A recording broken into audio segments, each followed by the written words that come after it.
Once upon a time there was a man and wife who lived in the forest very far from the rest of the tribe. Very often they spent the day hunting together, but after a while the wife found that she had so many things to do that she had to stay at home to get all her work done. So he went alone, though he found he didn't have much luck when she wasn't with him.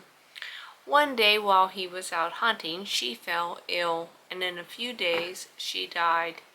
Her husband grieved bitterly and buried her in the house where she had passed her life.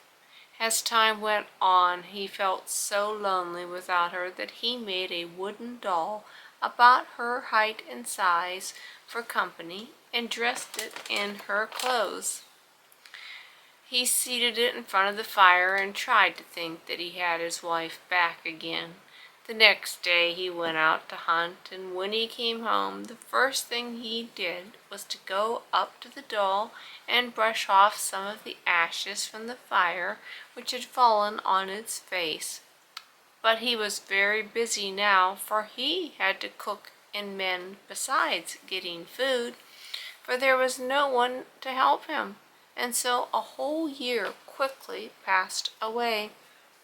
At the end of that time he came back from hunting one night, and he found some wood by the door and a fire within.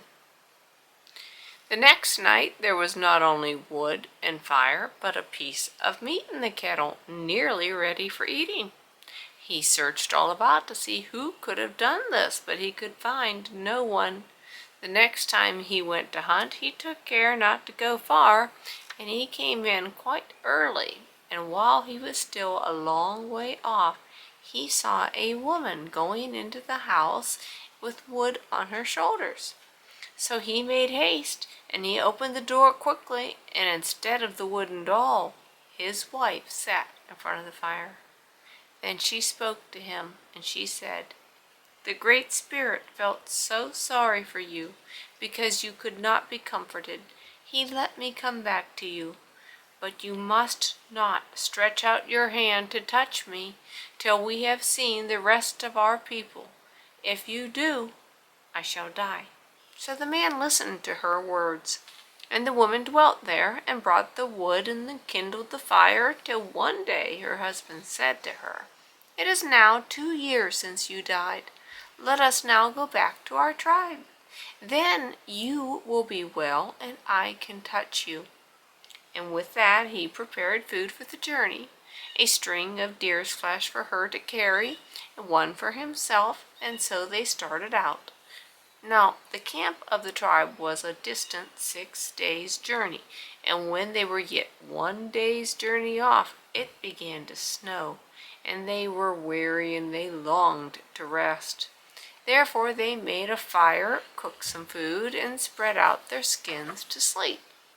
Then the heart of the man was greatly stirred, and he stretched out his arms to his wife, but she waved her hands and said, "We have seen no one yet. It is too soon." But he would not listen to her, and he caught her to him, and behold, he was clasping a wooden doll. And when he saw it was the doll, he pushed it from him. He rushed away to the camp, and he told them all his story. Some doubted, and they went back with him to the place where he and his wife had stopped to rest. And there lay the doll, and besides they saw in the snow the steps of 2 people, and the foot of one was like the foot of the doll, and the man grieved sore all the days of his life.